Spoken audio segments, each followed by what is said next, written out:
Muy buenas tardes, bienvenidos todos a esta nueva edición de los Summits de la Fundación Bamberg, que hoy va sobre un tema realmente interesante, porque no me digan ustedes que no han oído hablar de las vacunas del COVID y de otros medicamentos, pero vamos a hablar de los medicamentos innovadores, es decir, aquellos que están saliendo cada 2 por 3 y que los diferentes sistemas de salud públicos, en el caso nuestro, tienen que, bueno, evaluar, aprobar y hacer llegar a los ciudadanos que los necesiten. Por tanto, presente y futuro de los medicamentos innovadores. Y para ello contamos, como siempre, con gente que sabe de esto. Bueno, debe saber porque lleva un montón de años estudiando y practicando.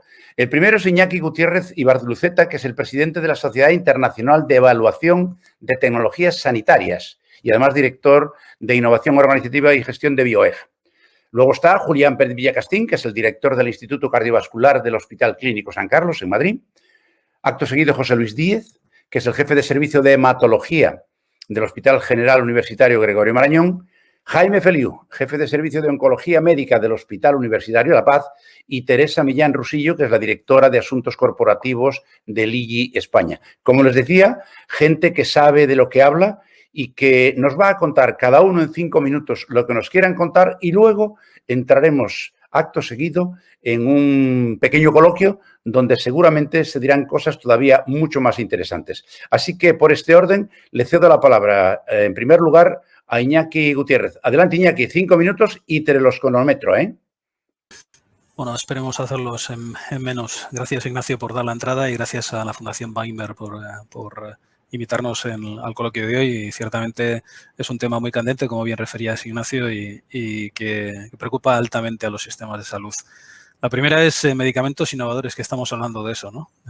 Y un amigo británico, no voy a decir de qué agencia, me decía, dice, nosotros nos dicen que hablemos de los 3 MOAs, el mecanismo de acción, mecanismo de admisión y mecanismo de acceso, ¿no? O modo de admisión, modo de acción y modo de acceso. Y dice, y ninguno de las 3 cosas pagamos por ello, ¿no? La otra es, ¿por qué los llamamos innovadores? Hay alguien que dice, bueno, porque ofrecen valor y uno de los problemas que tenemos los sistemas es la demostración de valor como tal, ¿no? Pero sobre todo, una de las cosas que preocupan a los sistemas es porque normalmente el mecanismo o el medicamento innovador suele estar referido al medicamento de alto coste. Y la pregunta es, ¿por qué es el coste tan alto, ¿no? Y ahí hay, bueno, gente que dice, bueno, es que los costes de producción son muy altos, investigación, desarrollo e innovación nos supone mucho dinero. El hacer los ensayos clínicos, eso nos hace que tengamos que hacer una alta inversión y luego, bueno, evidentemente no somos hermanitas de la caridad y tenemos que recuperar la inversión, ¿no? La segunda es el comparador frente al que se emplean, ¿no? Y ahí tenemos en cuenta que normalmente estos medicamentos innovadores suelen ir a silos de patologías en los cuales ya estamos pagando un alto coste y además estamos pagando un alto coste durante una vida prolongada. Hay alguien que dice que, bueno, que son de alto coste y son innovadores precisamente porque, bueno, son de alto coste porque tienen una vida corta y entonces hay que recuperar la inversión en un corto tiempo. Y luego la segunda bueno, o la última, perdón, más que la segunda, porque ya he dicho ya 3, serían que los resultados son disruptivos. Y, bueno, ahí sí que es cierto que hay algunos medicamentos que han sido ciertamente innovadores y han sido disruptivos en los resultados, pero hay otros que todavía están, simplemente se quedan innovadores, pero los resultados están por llegar. La otra, que desde el punto de vista de los sistemas y sobre todo los de financiación pública, los cuales tenemos normalmente recortes y además unos presupuestos, como suelen decir, finitos, tienen 3 preocupaciones. Por una parte, la preocupación sobre la evidencia, es decir, el valor real. La segunda sobre los costes y la tercera sobre la provisión, que además lo estamos viendo muy claramente y no voy a entrar en el manido de las vacunas actualmente, pero sí que es en cualquier tipo de provisión de tecnología, en cualquier tipo de tecnología la provisión es ciertamente importante. En cuanto a la evidencia, una de las cosas que se plantean los sistemas es si la evidencia con la que contamos es suficiente, si con los estudios de autorización para la toma de decisiones y con comparadores normalmente frente a placebo, si es suficiente para mantener una decisión. La segunda es cuál es el rol que pueden jugar los estudios en estos momentos y que se dicen, sobre todo en algunos medicamentos innovadores y en los estudios de vida real o los estudios o la evidencia del mundo real, si nos pueden valer preautorización o posautorización. Y esa es una de las preguntas que como sistema también nos hacemos, ¿no? Claramente los estudios posautorización tienen una relevancia trascendente para poder tomar decisiones y sobre todo para establecer el valor real, ¿no? Lo que llamamos nosotros la efectividad, porque la eficacia nos la dan los ensayos clínicos. La segunda es la incertidumbre sobre los costes y una de las preocupaciones de los sistemas sanitarios y sobre todo de los sistemas sanitarios que tenemos que vivir con, digamos, unos presupuestos finitos es claramente el impacto presupuestario. Estamos hablando de no ya de medicamentos innovadores, sino de medicamentos de alto coste y sobre todo si hay que pagarlos de una sola vez, pues sobre todo los tomadores de decisiones se echan las manos a la cabeza y se plantean, dice, bueno, no, yo paso que venga el siguiente y que lo tenga que financiar, ¿no? Y de hecho se están buscando fórmulas para poder hacerlo de una manera más estructurada, ¿no? Incluso se habla el pago en estos momentos, el pago a plazos, ¿no? El pago como las hipotecas, ¿no? En estos momentos doy una entrada y luego voy pagando poco a poco. Y la última, que no es diseñable, es el tema de la provisión, es decir, sobre todo en algunos casos, y ahí podríamos entrar en los tipos de terapias, una de ellas es las famosas CAR-Ts, es si sobre todo determinados medicamentos se van a producir en capacidad suficiente como para cubrir las necesidades de la población. Y con esto creo que estoy dentro de los 5 minutos y ya entraremos en el debate. Gracias, Ignacio. Efectivamente, muchísimas gracias, Iñaki, lo has clavado. O sea que empezamos bien.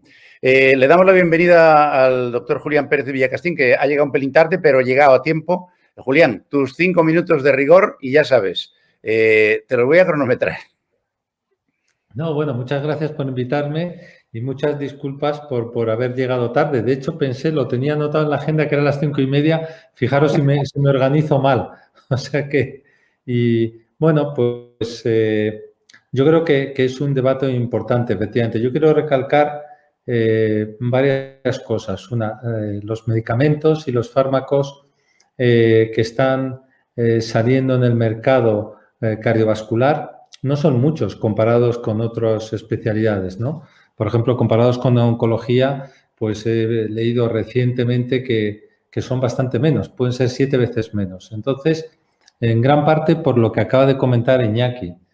Pero a mí lo que me parece más trascendente es que realmente las decisiones sobre qué fármacos van a ser financiados por un sistema como puede ser el nuestro, un sistema público, yo creo que se deben consensuar y se deben basar en realmente lo que está ahora tan de moda, que es lo que aportan en salud de verdad. Es decir, porque muchas veces nos dejamos llevar desde el punto de vista de los cardiólogos, que yo creo que somos bastante exigentes, por estudios que es verdad que están muy bien diseñados, que tienen una significación estadística, pero que realmente cuando uno pone en la balanza el dinero que cuestan, no tenemos más remedio que intentar poner en bruto los resultados de ese fármaco, los resultados en salud, de verdad. Y debieran también participar en la toma de decisiones, como puede ser de otra forma, los ciudadanos. Porque al final, ¿cuál es el problema? Al final el problema es que hay un dinero que es finito y hay que establecer prioridades. Y entonces hay que establecer prioridades entre, por ejemplo, una oncología y una patología cardiovascular o de otro tipo. Y ahí cada uno, si estamos hablando de los especialistas, tiraremos hacia nuestro terreno, pero alguien debe desempatar, ¿no? Entonces yo creo que 2 conceptos que me gustaría poner ya encima de la mesa. Primero, y perdonar si ya lo habéis comentado, porque como he llegado un poco tarde, a lo mejor Iñaki lo ha dicho. Primero, valorar los resultados en salud reales, en bruto, y luego tomar decisiones y que los ciudadanos sean parte importante en el conocimiento de que la financiación es finita y que tenemos que decidir si una cosa o la otra, pero todo no vamos a poder hacer. Perfecto, Julián. Vamos, nos ha sobrado tiempo. Qué maravilla, así da gusto. Lo traía preparado, se le ha notado mucho. Bueno, José Luis, tu turno. Tu turno de 5 minutos. Muy bien, muchas gracias, Ignacio. Muchas gracias a ti por moderar y a la Fundación por invitarme a este coloquio. Yo me voy a referir fundamentalmente a las terapias avanzadas, prescindiendo de otros muchos medicamentos que también tienen un alto impacto, y dentro de las terapias avanzadas, pues a las terapias celulares fundamentalmente, ¿no? células mesenquimales, células NK y sobre todo CAR-T, que las podemos utilizar hoy por hoy en un contexto académico, en estudios promovidos por instituciones públicas en general, o utilizando material comercial, medicamentos ya comercializados. Bueno, en cuanto a los primeros, he de decir, voy a hacer una serie de reflexiones rápidas. Los ensayos clínicos académicos se han revelado, al menos en mi experiencia, muy farragosos en su puesta en marcha, lentos y costosos en cuanto al tiempo de poner en marcha y lograr la cooperación y lograr los permisos y la burocracia que necesitan. En cuanto a los CAR comerciales, las células comerciales, son costosos en dinero, que ya os habéis referido los dos ponentes anteriores a ello, y complejos en su organización. También tienen sus complicaciones, sus circuitos de solicitud, circuitos de producción del producto, sobre todo en nuestra nación, que tenemos que recurrir a que los produzcan en el extranjero, y los circuitos de administración. En estos 2 años que llevamos desde su implantación, me parece que esos circuitos son mejorables. Y en el contexto de la pandemia que hemos sufrido, y la pandemia ha sido una fracción importante de los 2 años desde su implantación, bueno, pues he de decir que no se han resentido estas terapias en cuanto a su administración. Es decir, hemos cumplido objetivos, al menos en el Gregorio Marañón, si tengo que hablar por mí, hemos cumplido los objetivos que nos habíamos comprometido con el Ministerio desde el inicio. Ha habido sus altibajos a lo largo del año de la piriasis, pero en conjunto en el año hemos cumplido objetivos. Y unas observaciones finales en cuanto a qué podría mejorarse en concreto con los CAR comerciales. Bueno, yo creo que deberíamos de tener más formación, sobre todo para los médicos que refieren pacientes, informarles de toda esa complejidad de circuitos y demás. Acortar tiempos administrativos en los circuitos y tiempos de producción, que sería deseable que tuviésemos esas fábricas, entre comillas, de células modificadas o células genéticamente modificadas en nuestro país, y sería deseable disminuir también las complicaciones de estas terapias, bien sea por su ineficacia, es decir, disminuir las recaídas, bien sea por su toxicidad, por los efectos adversos. Creo que hay un margen de mejora importante aún en estas fantásticas y fascinantes terapias que tenemos en nuestras manos. Gracias. Caramba, qué bien. Estamos hoy todos de un concreto que da gloria. Bueno, Jaime, tu turno, así que adelante. Pues muy bien, buenas tardes. Lo primero es agradecer a la Fundación Bamberg por su invitación a participar en esta interesantísima sesión sobre medicamentos de alto impacto económico. En mi caso, como oncólogo, lógicamente me voy a referir a los fármacos que manejo, fármacos innovadores en el tratamiento del cáncer. Y bueno, quería destacar que se prevé que en los próximos años van a ver a luz pues, un enorme número de fármacos innovadores en oncología. Actualmente hay más de 1000 fármacos que se están investigando, fármacos oncológicos, que están en fase de desarrollo, y de los cuales pues aproximadamente se van a ver la luz probablemente el 5-8% de todos estos fármacos, pero estaríamos hablando de 50-80 medicamentos innovadores en los próximos años, lo cual pues es una muy buena noticia para el paciente oncológico, pero claro, eso habrá que financiarlo y ahí va a estar quizás el principal meollo, porque bueno, pues ya se ha comentado antes, los fármacos cada vez van con un precio más alto que los anteriores y habrá que ver de dónde sacamos ese dinero para financiarlo, pero además tener en cuenta que muchos de estos fármacos se van a encuadrar dentro de lo que llamamos medicina de precisión o tratamientos personalizados. Eso pues va a obligar a identificar si el paciente puede beneficiarse o no del tratamiento y habrá que hacer el estudio molecular del tumor, con lo cual habrá que hacer también el análisis genómico del tumor, lo cual habrá también que financiarlo de alguna manera. Entonces habrá que pagar no solamente al fármaco, sino también el estudio del biomarcador. Actualmente se estima que en oncología el tratamiento de los fármacos innovadores supone el 30% del coste del tratamiento del cáncer. Bueno, pues evidentemente en los próximos años ese porcentaje va a subir, probablemente sea el 40-50% si asumimos los fármacos innovadores más, ya digo, el coste del biomarcador. Entonces, bueno, pues es evidente que todo esto va a suponer una amenaza para la sostenibilidad del sistema sanitario. Y claro, dado la situación de crisis económica en la que estamos, pues va a ser realmente un desafío para ver cómo se financia eso y va a obligar, como ya se ha mencionado anteriormente, a seleccionar mucho más qué fármacos pues, van a cumplir el umbral que decidamos financiar. Bueno, eso es sabido ya de siempre, que las necesidades sanitarias de la población las posibilidades terapéuticas pues están creciendo a un ritmo mucho mayor que los recursos económicos que tenemos para satisfacerlos. Y el precio de los fármacos va a ser cada vez más elevado, y lo mismo ocurre con las nuevas tecnologías que se utilizan para el diagnóstico y el tratamiento de las enfermedades. Y, sin embargo, los recursos económicos pues no crecen a ese mismo ritmo, e incluso pues, en situaciones de crisis económica como la que hemos vivido y la que estamos ahora inmersa, pues incluso disminuyen los recursos económicos. Y bueno, pues a mí la verdad es que si cogemos como referencia lo que pasó en el 2008 en la crisis económica, pues eso, ¿cómo se afrontó en sanidad? Reduciendo plantillas, intentando prolongar a la medida de lo posible los aparatajes que se van quedando obsoletos y, lógicamente, reduciendo los recursos económicos destinados a financiar los fármacos. De manera que fármacos que tengan que aprobarse por la Comisión, por la Agencia Nacional del Medicamento, luego por las comunidades autónomas, luego por las comisiones hospitalarias, con lo cual generaba una enorme inequidad y dificultad en el acceso a los fármacos. Inequidad dentro no solamente de comunidades autónomas, sino de la misma comunidad autónoma, porque en unos hospitales se daba y en otros no. Entonces, pues, en esa situación en la que hemos vivido y que todavía no nos hemos recuperado, viene la crisis la crisis del COVID, con un mayor endeudamiento y que probablemente pueda haber una mayor contracción de recursos. Entonces, pues, la cuestión es cómo se va a poder afrontar todo eso.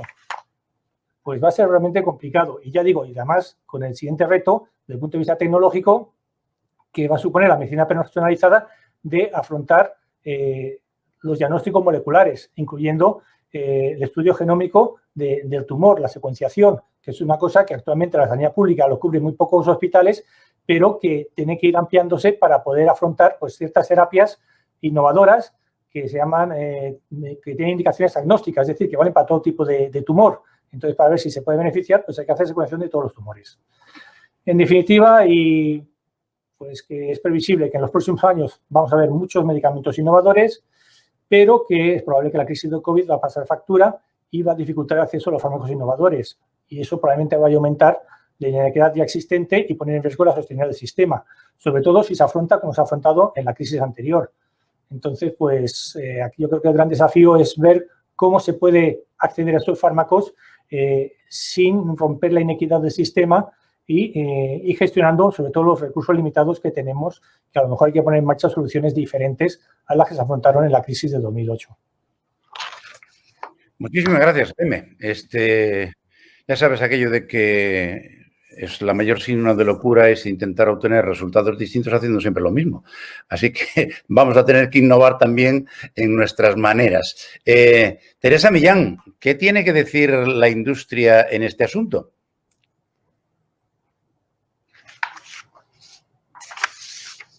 Teresa, dale al micro que no te oímos.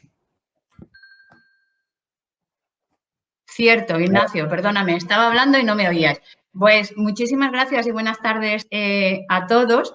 Pues voy a intentar dar la visión no de la industria, porque obviamente yo no represento a toda la industria, pero sí quizá desde esta parte en la que vivimos una realidad que es complementaria con la realidad que han explicado el resto de los participantes. Los medicamentos de estos que se llaman de alto impacto, hay que considerar que por un lado tienen un alto impacto en la salud y también tienen un alto impacto en la sostenibilidad. Pero son medicamentos que vienen a cubrir necesidades médicas que no están resueltas.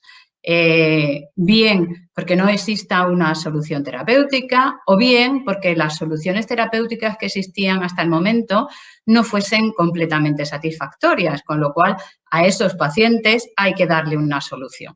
Para ello, a mí me gustaría recordar dos proyectos que se pusieron en marcha a nivel de la Unión Europea, que fueron liderados por la Agencia Europea de Evaluación de Medicamentos, por EMA, y que son el programa Prime y el programa de Caminos Adaptativos.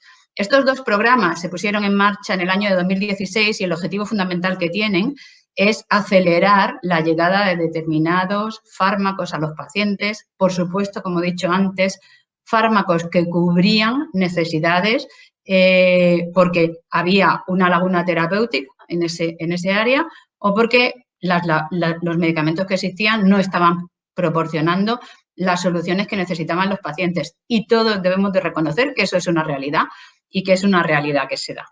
En estos dos programas lo que se intentaba era, cuando hubiese un dato prometedor que procediese de un ensayo clínico, acelerar de alguna forma el acceso de ese fármaco, por supuesto, complementándolo con estudios de vida real.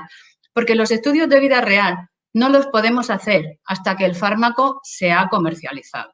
Antes, obviamente, tenemos toda la información de los ensayos clínicos y después, cuando el fármaco empieza a utilizarse por una amplia cantidad de profesionales sanitarios, de médicos, en este caso muy especializados, y además en una generalizada de pacientes, no los pacientes que están seleccionados con los criterios rigurosos de inclusión y exclusión en el ensayo clínico, podremos obtener datos del comportamiento de ese fármaco. Y estos datos van a completar los datos que se obtienen de los ensayos clínicos.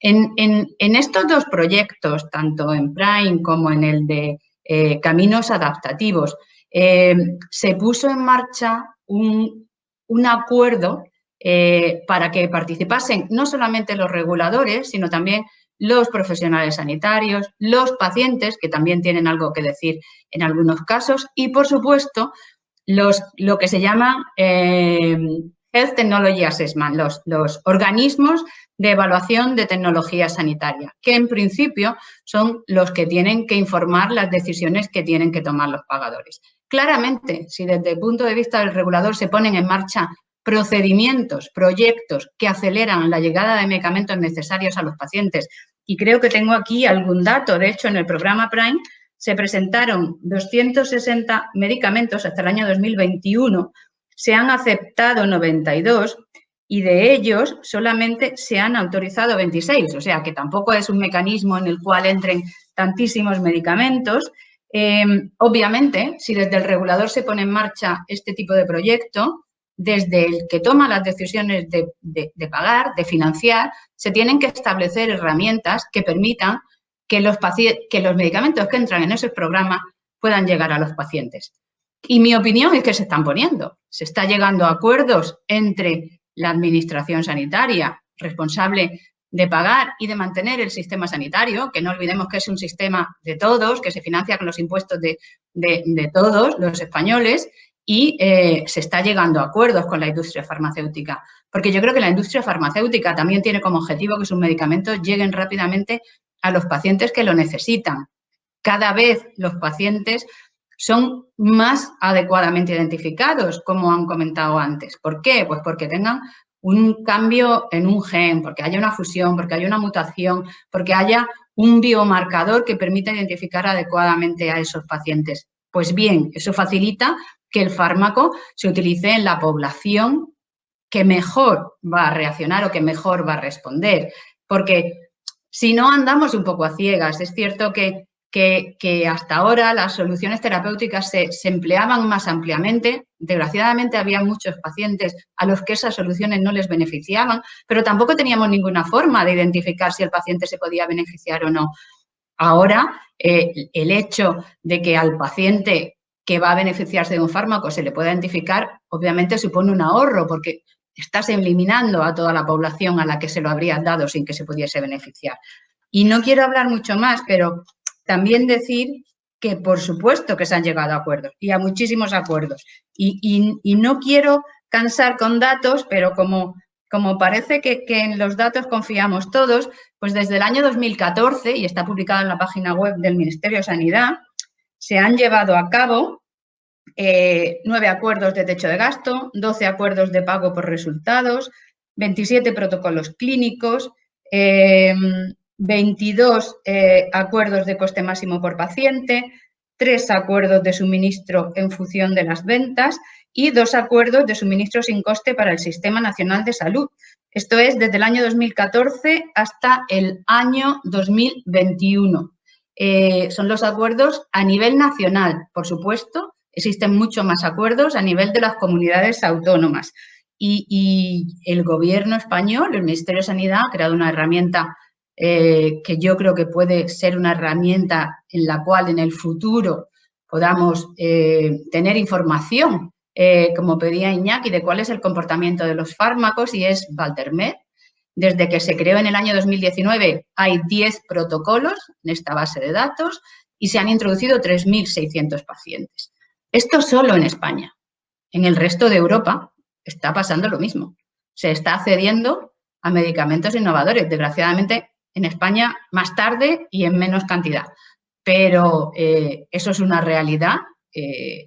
Existe la posibilidad de que esos medicamentos se financien y que se pague por lo que realmente aportan, y yo creo que es algo en lo que cada vez tenemos más experiencia y que es un camino que se va a desarrollar de cara al futuro.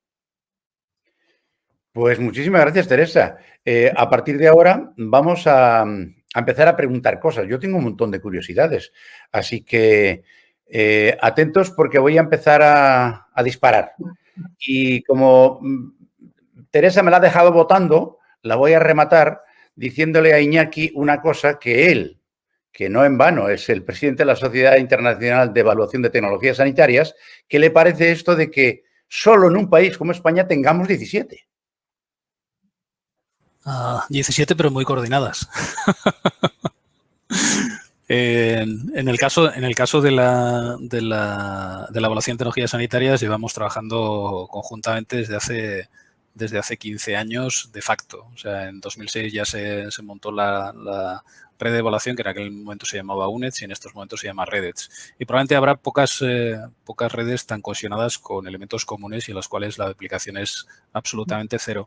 A nivel europeo nos pasa algo parecido. O sea, existe en estos momentos una red europea de evaluación de tecnologías sanitarias que es EUNETA. Estamos viendo ahora cómo va a pasar. Pero el problema no está en la evaluación de la evidencia, sino en la generación de evidencia adecuada, que como bien decía Teresa, pues ahora el problema básico que tenemos es que hay una, vamos a decir, desarmonización entre lo que podríamos decir que es la parte regulatoria y la parte de acceso al reembolso, a la cobertura por parte de los sistemas de salud. Y en este sentido es otra de las cosas que también, como bien decía Teresa, también estamos intentando solucionar, porque hay a nivel europeo hay diálogo entre la Agencia Europea del Medicamento y la Red Europea y UNETA, en el sentido de intentar alinear las necesidades de cada cual en la información para acceder al mercado y que tengamos una cierta seguridad de que lo que entra en el mercado es seguro y tiene un cierto valor. Y por otra parte, lo que necesitamos en comparación en nuestros casos con el estándar de práctica en cada uno de los países. Y esa es una de las cosas que normalmente los ensayos que facilita el regulador pues no lo hay, ¿no? Y al final nos toca a nosotros hacer el pagano de intentar hacer comparaciones indirectas que verdaderamente nos responden a las necesidades de los sistemas. Y finalmente hay otras, bien decía, de los ensayos adaptativos. Ahora o los accesos más rápidos o adaptados al mercado y en este sentido también se están haciendo una serie de modificaciones en la aceptación de evaluación de los datos de vida real. ¿Alguien quiere añadir algo para meterse en esta pregunta? Pues si nadie quiere decir nada, paso a la siguiente. José Luis, esta va para ti. Así que quita el micro, que voy con ello. Me conecto.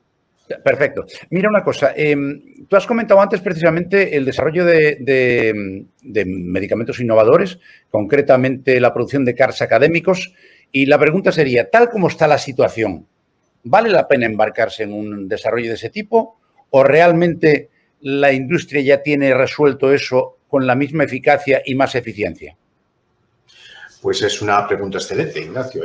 La verdad es que yo me la vengo haciendo desde que empezaron a rondar los CART en mi campo, que es la hematología. Y es una pregunta importante para un jefe de servicio o para un jefe de departamento que tenga visión de futuro, sin duda. Difícil de contestar y yo tampoco me voy a apreciar de tener la contestación ahora mismo. Para mi consumo interno la tengo, pero para decirla públicamente yo diría que depende de qué circunstancias y cómo se desarrollen los hechos a lo largo del tiempo, ¿no? Decir que no merece la pena sería muy aventurado por mi parte, porque es cansado, porque es farragoso, porque está lleno de obstáculos administrativos, porque nunca vamos a competir las instituciones públicas con la industria farmacéutica en cuanto a montar la producción de un fármaco. Está claro que eso son dificultades mayores para hacer estudios y uso académico de estas terapias avanzadas. Pero por la otra parte, si hubiese un interés en un futuro por parte de la administración, sea estatal o sea autonómica, si hubiese digamos, una organización en una comunidad autónoma o estatal incluso para aunar recursos en cuanto a la producción, obtención de las células, producción o hacer la fábrica de transgen, ¿no?, del constructo, etcétera, bueno, en ese caso ya estaríamos hablando no ya del esfuerzo titánico de un equipo pequeño, sino ya de un conjunto. Y en esa circunstancia ya no podría yo decir que no mereciese la pena. ¿Y eso para qué merecería la pena? Pues probablemente en este sentido haya campos en los que los CAR comerciales sean los que deben de ser usados porque están ya desarrollados y tienen su aplicación inmediata y no hay que descubrir 2 veces la pólvora, y en aquellos casos en los que la industria no se mete porque no le interesa o porque no ha mostrado interés en ciertos campos o en ciertas enfermedades, a lo mejor ahí sí que hay que merece la pena invertir y casi es una obligación invertir e intentar hacer el CAR académico. Entonces, yo creo que hay campo para todos, pero competir hoy por hoy en el campo de los CAR entre industria y academia no me parece una buena idea. Además, no son excluyentes, sino más bien necesarios ambos y colaboradores. Julián, a ver, este es ya interés personal. ¿Por dónde van los tiros en la innovación en cardiovascular? Conocemos ya más o menos lo que hay, pero hay problemas todavía por resolver. Y como decía un viejo amigo mío, ya no estamos en tiempo de inventar soluciones ingeniosas a problemas inexistentes. Así que, para los problemas que hay, ¿por dónde van los tiros ahora, Julián? Bueno, desde el punto de vista de la cardiología, estamos un poco pobres en el desarrollo de fármacos, desde el punto de vista cardiovascular. Es curioso, porque ahora, por ejemplo, por poneros un ejemplo, un fármaco que se llama Tamicidis, que ha aparecido para tratar una enfermedad muy rara que se llama amiloidosis, pero que te mata, y que sin embargo el fármaco se comporta casi como el fármaco para la hepatitis C que te puede curar. Daros cuenta que salió en Estados Unidos por 225.000 euros, bueno, dólares anuales el tratamiento. O sea, daros cuenta de lo que estamos hablando. Esto digo como un extremo de fármaco caro, pero muy eficaz para tratar una enfermedad posiblemente mortal o realmente mortal en poco tiempo. Esto es un extremo.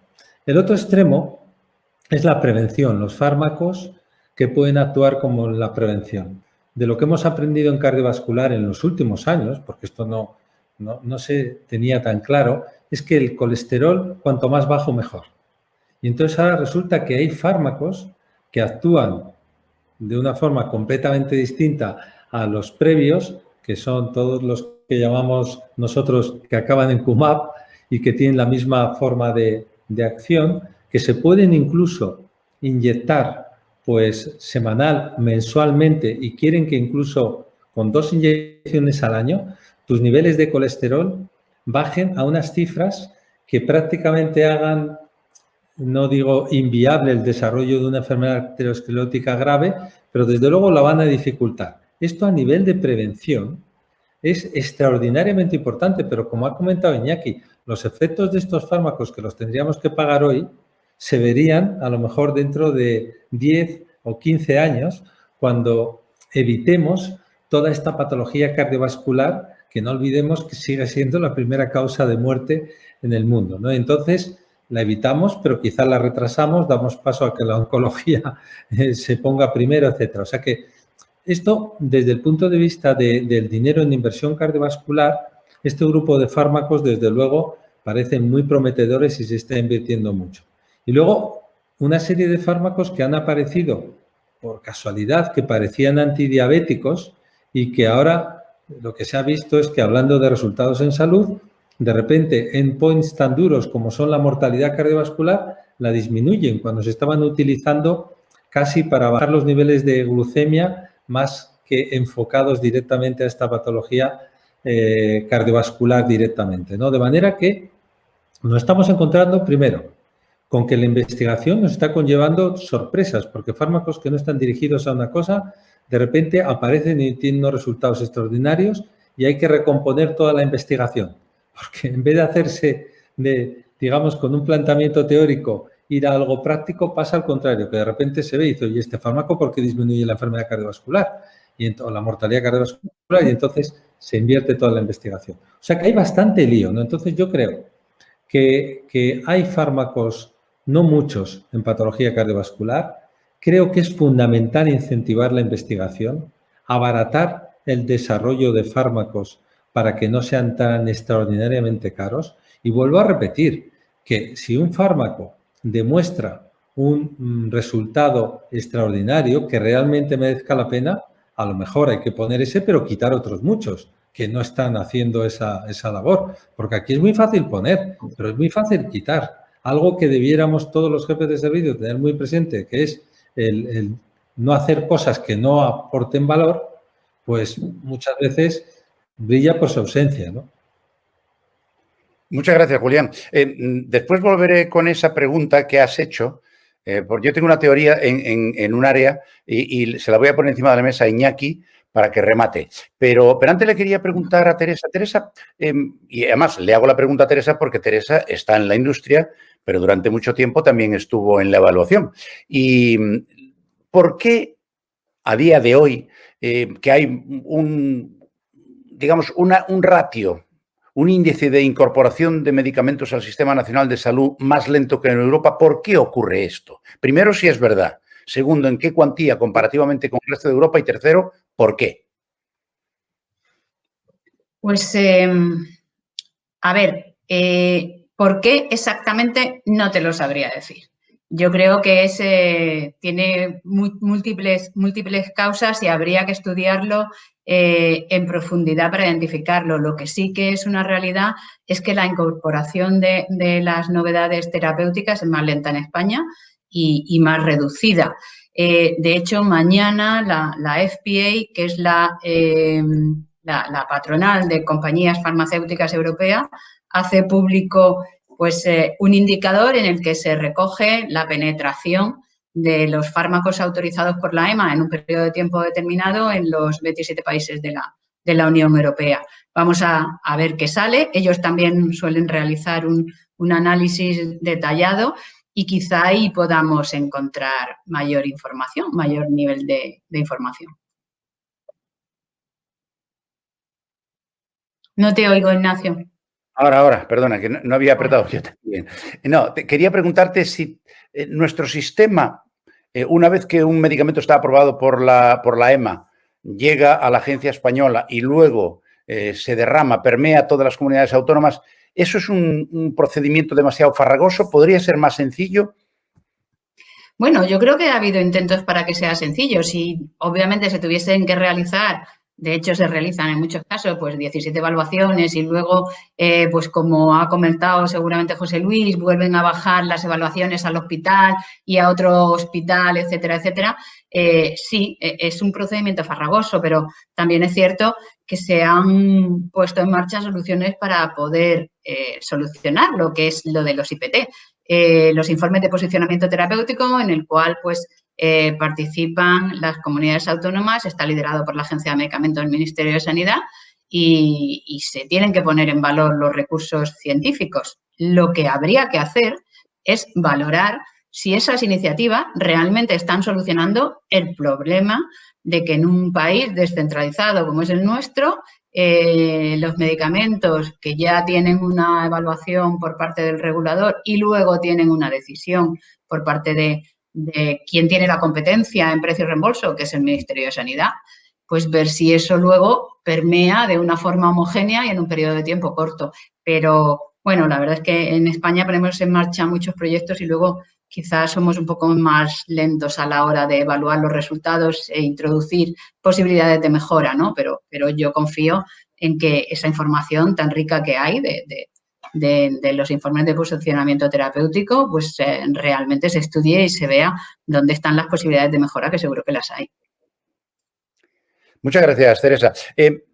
Jaime, a ver, se ha mencionado por una o dos personas que componen este panel que a la hora de tomar decisiones, puesto que la demanda es infinita y los recursos limitados, según tu propia afirmación, y que responde mucho a la realidad, hablas de introducir un elemento a la hora de discutir a los pacientes. Y yo me pregunto, ¿los pacientes tienen la capacidad, el conocimiento para aportar algo a ese respecto? ¿O realmente habría que valorar cuál podría ser esa aportación? Sí. Vale, muchas gracias por la pregunta. A ver, yo no sé los pacientes, pero la sociedad, desde luego, sí. Es decir, ahí hay un aspecto que el político, el economista, puede tener su visión, pero también hace falta tener la visión de los posibles, entre comillas, usuarios, sociedad en general, pacientes en particular, sobre dónde prefieren que vayan sus impuestos y, sobre todo, cuánto están dispuestos a que se pague por un beneficio X en salud. Por eso digo que es un problema mucho más global porque, claro, si yo soy paciente, yo creo que se pague todo lo que sea posible para beneficiarme. Pero, claro, si uno es gestor, a lo mejor dice, oye, pues que yo prefiero invertir, pues yo qué sé, en armamento militar y no en salud o tal. Es decir, que eso muchas veces requiere un periodo, un proceso de reflexión pues mucho más profundo por todas las partes implicadas. Sociedad, políticos, profesionales sanitarios, economistas, probablemente industria farmacéutica, en fin, pero y sobre todo que las decisiones se informen a la sociedad. Decir, oye, mira, pues hemos decidido que no podemos pagar más de, yo qué sé, una vez ¿cómo se dice? El Producto Interior Bruto, bueno, ¿cómo se llama esto? Que no me acuerdo de la bueno, es igual. Quiere decir que hay una serie de baremos que han decidido en distintos países de cuánto se puede pagar por año de vida ganado, que unas veces son $50.000, otras veces son 30.000, y en España, pues curiosamente se ha decidido que eran 20.000 euros por año de vida ganado, cuando, por ejemplo, en Inglaterra, pues se pagan, no sé si eran 30.000 o 40.000 euros. Es decir, que ¿por qué en un país menos que en otro país más? Probablemente por la renta per cápita de cada país. Pero eso lo tiene que saber un poco la sociedad y lo tenemos que saber todos. Decir, se ha establecido este parámetro, este baremo, y atenernos a eso. Si no, pues oye, pagamos más impuestos. A lo mejor la gente quiere pagar más impuestos por tener un poquito más de opciones de curación o de mejoría en su proceso sanitario. Entonces, ya digo, yo creo que ahí hay que tener un debate maduro, reflexivo, entre todos los actores implicados, pero que no nos lo den hecho, porque parece que a la sociedad como tal nos están tratando como niños, que nos están diciendo esto es lo que hay y ahí te quedas. Bueno, pasó lo mismo con lo de la hepatitis C, cuando surgieron los nuevos antirretrovirales, que en un principio eran muy limitados. Bueno, hubo una movilización social y al final se decidió cambiar la manera de los grupos a los que se tenía que administrar. Entonces, pues yo creo que la sociedad tiene bastante que decir en todo esto, pero bueno, que hay que tener un debate abierto y, ya digo, y maduro entre todos los factores implicados. Dicho queda. Volvía a Iñaki porque se ha puesto encima de la mesa un tema, y yo voy ahora a poner un pequeño ejemplo, que es el tema de la redundancia. Decía Julián que a veces hay que empezar a decir qué quitar antes de poner, porque a lo mejor lo que pones elimina un montón de cosas. Teresa sabe de lo que voy a hablar, porque hace años yo estuve implicado en la industria del diagnóstico por imagen y, para mi sorpresa, iban apareciendo cada 5 o 10 años nuevas modalidades diagnósticas con una utilidad brutal y, sin embargo, cada vez que un paciente entraba por la puerta de urgencias, empezábamos por el principio. Empezaba por la radiografía, luego la ecografía, luego el escáner, luego la resonancia y luego el PET. Y aquella redundancia, que además alarga muchísimo el proceso del diagnóstico, es lo más antieconómico que yo he visto en mi vida. Y ahora viene la pregunta, Iñaki. ¿Esto ocurre también con los medicamentos? Y si ocurre, ¿cómo se puede resolver? Ocurre. Y el problema... Me lo temía. Ocurre. Y de hecho nosotros montamos un sistema que se llamaba desinversión sanitaria, y desinversión no quería decir que se financiara menos, sino eliminar cosas que no tenían valor y que no aportaban valor dentro del paquete de beneficios del sistema de salud. Y de hecho trabajamos en el primer Choosing Wisely a nivel internacional, que era elegir con rigor, elegir con sabiduría, ¿no? Y que eso generó un movimiento a nivel internacional, como decía, que en los cuales estuvieron montados en el carro pues organizaciones como NICE o CADAZ en Canadá o en el Reino Unido, ¿no? En estos momentos existe una iniciativa también a nivel del Sistema Nacional de Salud que se llama la iniciativa MAPAC, que intenta analizar la adecuación a la práctica clínica y proponer tecnologías de adecuado valor para digamos, el coste que se ofertan y eliminar determinadas cosas. Y, de hecho, recientemente, bueno, hubo un pequeño ejercicio no completo de eliminación del paquete de beneficios de alguno de los fármacos. Pero yo creo que es una de las cosas que no hacemos es reevaluar. Es decir, una vez que se accede en el mercado es ver exactamente qué valor están produciendo en la práctica clínica, y yo creo que es necesario no tanto el evaluar en el acceso al mercado, sino reevaluar en cuál es el valor real de esas circunstancias y comparar frente a las nuevas alternativas qué valor procuran, y en aquellos casos en los cuales la alternativa nueva es mejor que la antigua, pues la antigua eliminarla y desfinanciarla. Y no se nos debe quitar los anillos por ello, ¿no? Perfecto. Me acaba de entrar una pregunta por internet. Cristina Gómez Suárez dice, el REIC, no sé lo que es, vosotros sabéis, seguramente sí, establecido en España 20.000 euros.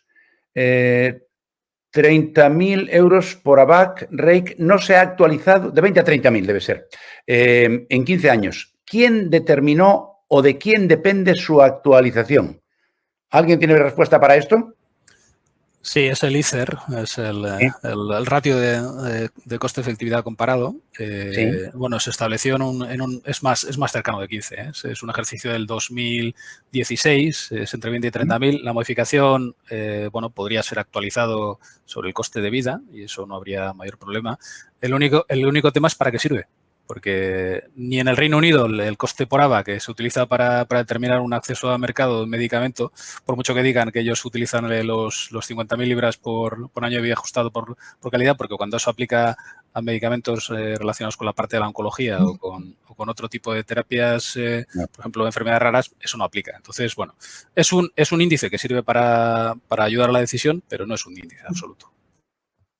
Entendido. Y yo quiero añadir algo, Ignacio. Es que ¿quién determina o quién depende de su actualización? Pues es que en España no lo ha hecho nadie, porque lo que comenta Iñaki no, es un artículo. Sí lo ha hecho. No, ahí discrepo. Bueno, eso lo hicieron los economistas de la salud, de la Asociación de Economía de la Salud, junto con las agencias. Déjame terminar. Perdona, Iñaki, es que estaba terminando. Es un artículo que se publicó en el cual pues han participado, por supuesto, economistas de la salud, farmacoeconomistas, pero el NICE, que es un organismo oficial en Reino Unido, decidió cuál era su precio por ABAC. En España, ningún organismo oficial ha decidido cuál es el precio por ABAC. Entonces, realmente, la revisión del año 2016 era una revisión de un ejercicio que se había hecho anteriormente y yo creo que deberíamos de fijarlo si se va a utilizar, porque ha dicho Iñaki algo que tiene muchísima razón,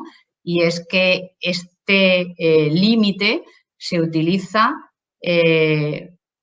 no para patologías graves, porque obviamente hay otros criterios, además del meramente económico, que son las necesidades reales de los pacientes y la situación de la patología. Y esos criterios sí que los tenemos recogidos en nuestra ley o en nuestro decreto de precio. Entonces, realmente yo creo que puede ser orientativo, pero orientativo y un criterio más a la hora de tomar al final la decisión de si un fármaco o un medicamento puede ser incluido en el formulario nacional, puede ser incluido dentro de la financiación por el Sistema Nacional de Salud.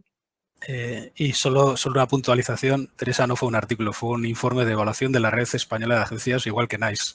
O sea que el tema es si los organismos oficiales lo asumen o no lo asumen, pero eso lo mismo pasa para el Departamento de Salud en el Reino Unido. Pues mira, sí, tienes razón y lo reconozco, Iñaki, pero yo creo que hace falta que se reconozca si ese es el valor y a partir de ahí, pues todos tendremos muchísima más claridad, ¿no? A mí me gustaría añadir otra cosa más, que el problema es que a nivel político se difunde a toda la sociedad que aquí tenemos sanidad, derecho a todo. Entonces, lo que hay que explicar un poco es que hay unos límites y que la gente lo entienda, porque a mí me vienen en la consulta pues pidiendo fármacos que están a lo mejor aprobados en Francia o en Alemania y aquí en España no están aprobados, porque la gente hoy en día en Internet lo ve todo. Entonces, claro, aquí no están aprobados por cuestiones principalmente pues que piensan que el coste que tienen no compensa la eficacia o la efectividad que produce el medicamento. Entonces, de alguna manera, habría que también educar a la sociedad a decir, oiga usted, nosotros somos un país con unas limitaciones y no podemos dar más de sí lo que da de sí estos medicamentos. Pero claro, los políticos eso no lo van a reconocer nunca en público porque van a perder fuerza, van a perder votos. Pero es una cosa que de alguna manera habría que explicar a la sociedad, que hay unas limitaciones y tenemos unos medios en función de esos recursos económicos que tenemos limitados. Bien, ya se va animando la cuestión. Hala, voy a echar un poco más de leña al fuego. Julián, me preguntan por aquí, a ver, habría que reflexionar también, que ya lo hemos hecho, ¿por qué no hay avances últimamente en cardiovascular?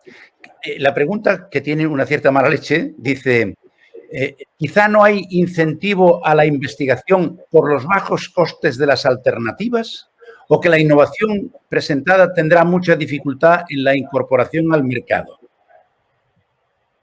Sí, bueno, desde luego que es muy difícil el poner un fármaco en el mercado.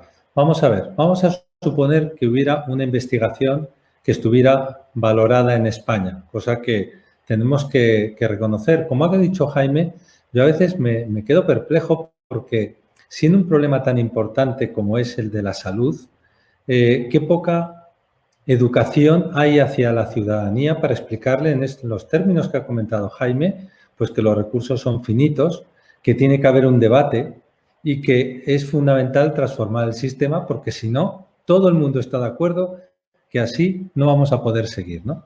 Entonces, dicho eso, ¿qué se puede hacer? Tú comentabas antes, Ignacio, por ejemplo, hacer o que se haga cargo la administración de determinadas investigaciones, etcétera.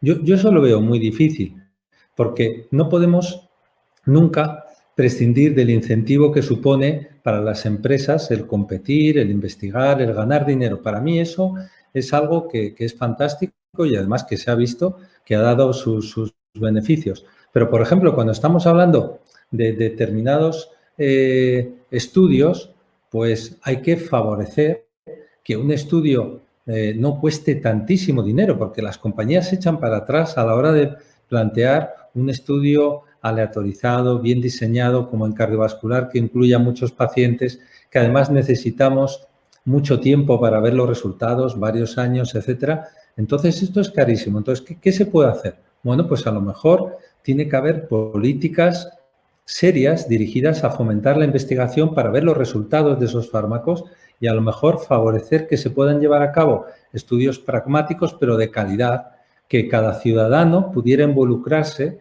que tuviera, vamos a decirlo, su propia historia de salud, que pudiera además ser, como es, propietario de ella y ponerse a disposición de los ensayos clínicos, porque habría mucha gente voluntaria que si realmente lo tuviera fácil, hoy en día, por ejemplo, es mucho más sencillo obtener datos cardiovasculares de un paciente desde su casa. No hace falta que venga al hospital como pasaba antes. Quiero decir que en el fondo estamos todos como cerrando los ojos ante el problema que tenemos delante, ¿no? Lo mismo que es verdad que son cosas obvias, es como decir, a nosotros, a todos, seguro que si yo hago una pregunta, nos gustaría que los que nos dirigen fueran los mejores, ¿o no? Que hubiera un proceso de selección para que fueran los mejores. Y eso no es, eso no lo vamos a poder cambiar. Pero a nivel sanidad, sí tenemos que promover que se lleven a cabo iniciativas que favorezcan la investigación.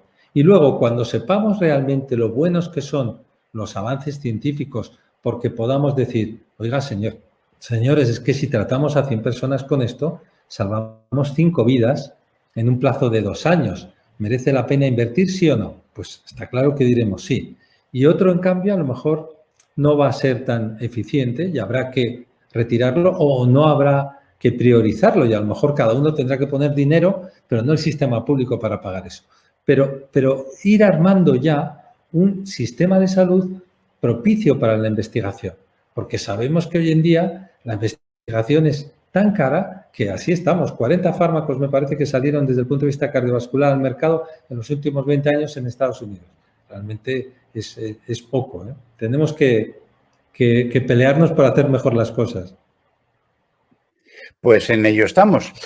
José Luis, ¿sigue siendo un serio problema a la hora de intentar participar en proyectos de investigación o bien de manera personal, académica, como tú decías antes, o bien en colaboración con la industria, el problema o la limitación que establecen los presupuestos hospitalarios?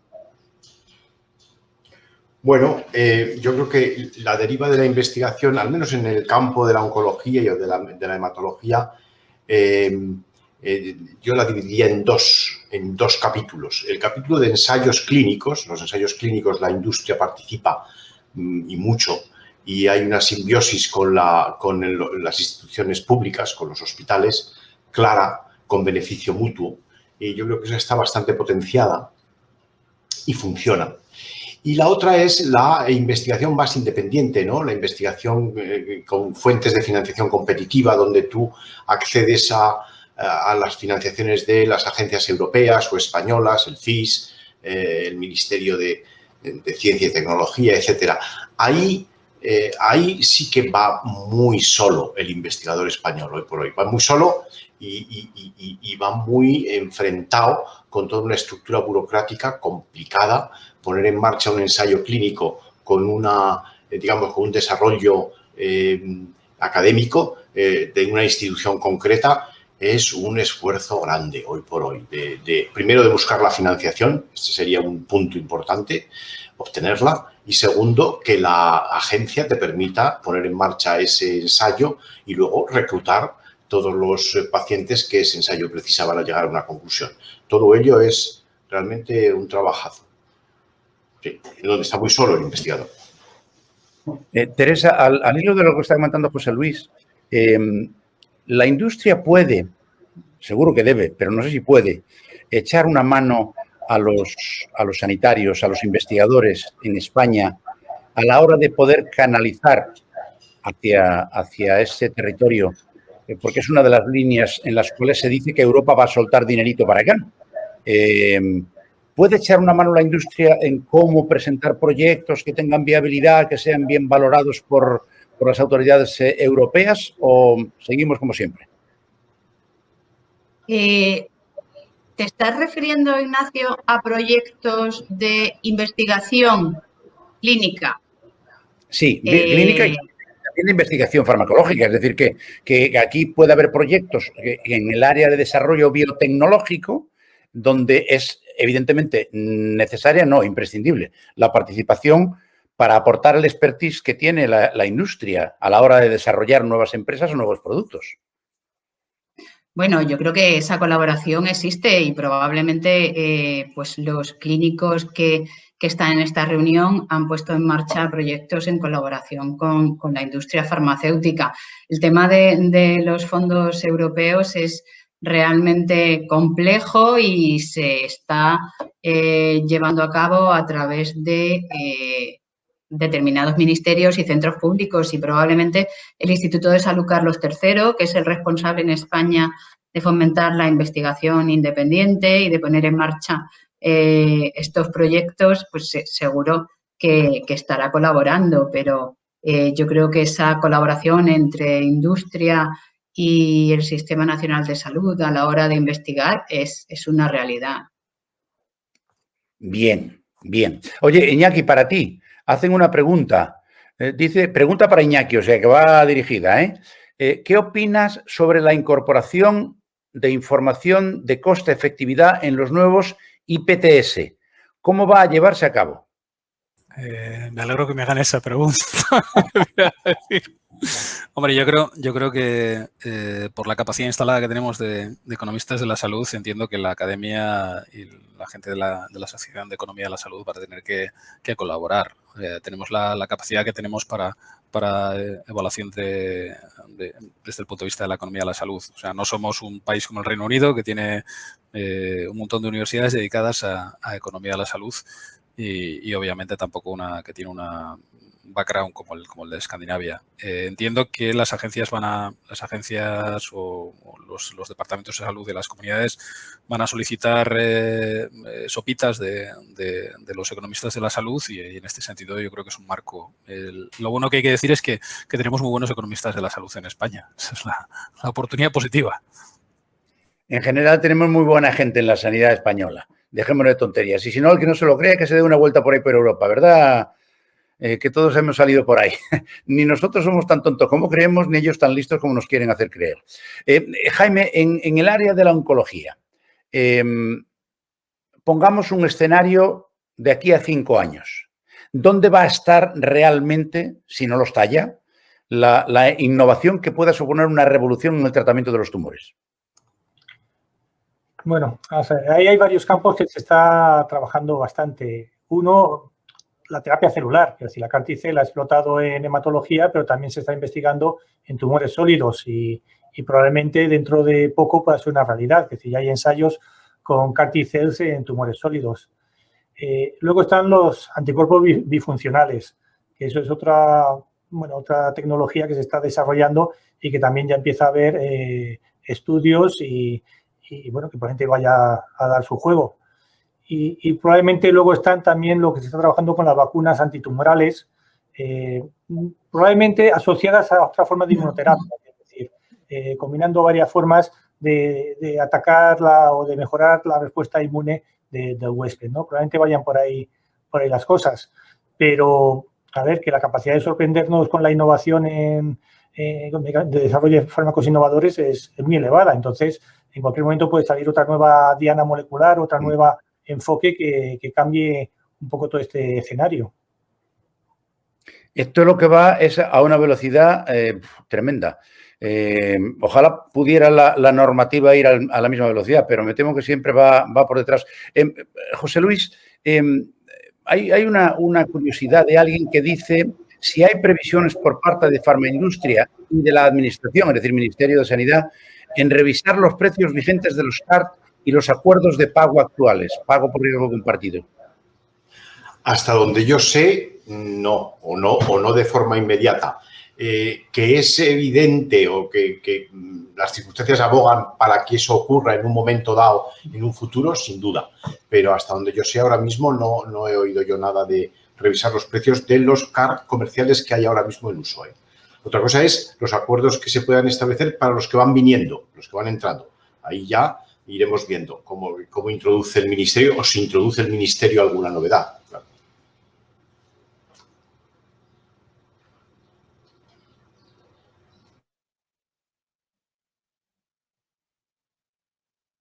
Abre el micrófono, Ignacio.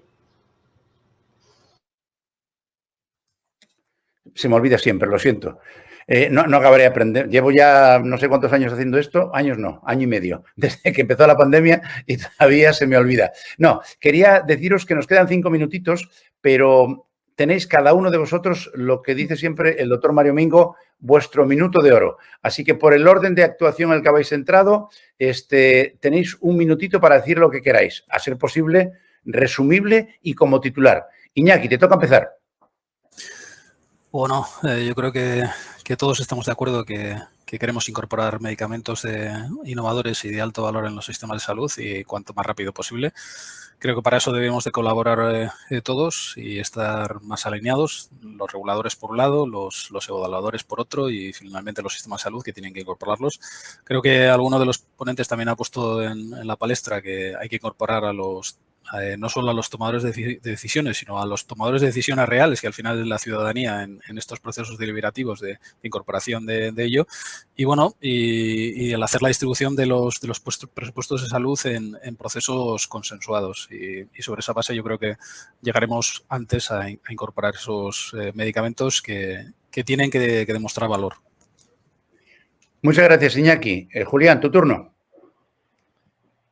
Sí, yo también estoy contento porque estoy de acuerdo con lo que habéis dicho, pero en España hay mucha gente buena, buenísima, pero somos muy dados a trabajar en equipos separados. Entonces, a mi modo de ver, es fundamental el centrarnos, reconocer que esto es un desafío, poner a los mejores a pensar en equipo y tienen que ser todas las partes las que decidan y, sobre todo, dar mucho más poder de verdad a los ciudadanos, porque los ciudadanos tienen unos ciudadanos bien informados, para lo cual no estamos preparados porque para muestra un botón la vacuna. O sea, ni yo entiendo muchas veces lo que están diciendo los epidemiólogos o los preventivistas en televisión. Lo siento, y si no lo entiendo yo, que llevo 30 años o 40 en esto, me imagino al ciudadano. Pero creo que la información... Uy, que se nos ha quedado colgado, Julián. Se nos ha caído. Se nos ha caído. Bueno, ahora, si lo recuperamos, le volvemos a dar la... Sí. Ahora, Julián. Sí, no. Ha sido transitorio, sí. Que se pueda aprovechar toda la información de las comunidades autónomas, todas las historias clínicas que se están haciendo, cada uno por separado. Hay que intentar tener sentido de Estado, agruparlas y que esa información sea útil para luego poder utilizar Big Data y llevar a cabo estudios que sean mucho más fáciles, baratos, y así podremos poner más fármacos en el mercado, me parece a mí. Y gracias otra vez por participar. Gracias, Julián. José Luis, te toca. Allá voy. Bueno, pues yo creo que siguiendo la dicotomía de académicos y comerciales, sería muy deseable en cuanto a los académicos se refiere que haya iniciativas lideradas por la administración, sea autonómica o estatal, si es estatal mejor aún, para aunar equipos, aunar instituciones, aunar disciplinas que hagan más factible en un tiempo más real y que hagan más competitiva la investigación académica, que además probablemente pueda ser muy eficaz. Y en cuanto a las comerciales, yo creo que sería deseable acortar tiempos en todos los procedimientos que tienen, circuitos que tienen ahora mismo establecidos, que son costosos, largos. Sería deseable acortar tiempos, entre otros, los tiempos de producción, y eso supone poner plantas de generación de células o células CAR, células modificadas genéticamente en España. Y desde aquí lanzo el reto a la industria y, por supuesto, mejorar sus resultados, tanto en eficacia como en toxicidad, efectos adversos. Perfecto, pues muchas gracias. Don Jaime, su turno. Ya. Bueno, estamos, la verdad, que en un periodo muy interesante dentro de la medicina, en el sentido de que va a haber una eclosión de fármacos innovadores en los próximos años. El reto va a ser, por una parte, financiarlo, por supuesto, establecer unos criterios claros y transparentes de en base a qué un fármaco se considera financiable y en base a qué no se considera, garantizar la accesibilidad a estos fármacos, a estas innovaciones terapéuticas y garantizar la equidad del sistema. Es decir, que no haya estas diferencias que hay entre autonomías y que no haya diferencias dentro de los hospitales de una misma autonomía, ¿no? Eso es fundamental. Y por supuesto, el gran desafío es cómo se puede afrontar todo esto con las limitaciones de recursos que actualmente hay. En fin, esperemos que haya soluciones imaginativas por parte de todos para poderlo conseguir. Muchas gracias, Jaime. And last but not least, Teresa. Pues muchas gracias por darme la palabra para poner el broche de oro, porque la verdad es que ya han dicho todas las cosas remarcables e interesantes. A mí quizá lo que me gustaría añadir es que existen herramientas para manejar esa incertidumbre clínica y esa incertidumbre financiera que deriva de la aprobación de un nuevo medicamento y sobre todo de estos medicamentos que, repito, son medicamentos que vienen a cubrir una necesidad terapéutica real. Pongamos en marcha estas herramientas como ya lo estamos haciendo, evaluemos si esto está funcionando adecuadamente. Por supuesto, reevaluemos los medicamentos, reevaluémoslo cuando tienen resultados negativos, pero también cuando tienen resultados positivos, porque en muchos de los acuerdos que se han firmado por pago por resultado, los resultados vienen a confirmar los que se han obtenido en los ensayos clínicos. Entonces, ese medicamento ha funcionado tal y como se preveía y, por tanto, aporta un beneficio. Y luego, pues, seamos también transparentes a la hora de decir hasta dónde estamos dispuestos a pagar y cómo vamos a adjudicar los recursos que ponemos todos los ciudadanos. Entonces, transparencia, colaboración y pensar por supuesto, en las necesidades de los pacientes por los dos lados, ¿eh? Decía el señor Mark Twain que lo que causa problemas no es tanto lo que la gente ignora, cuanto lo que saben y no es verdad. Así que seguiremos intentando aquí, en las Bamberg Summits, primero que no lo ignoren y segundo que se crean que de verdad lo que aquí se dice es cierto.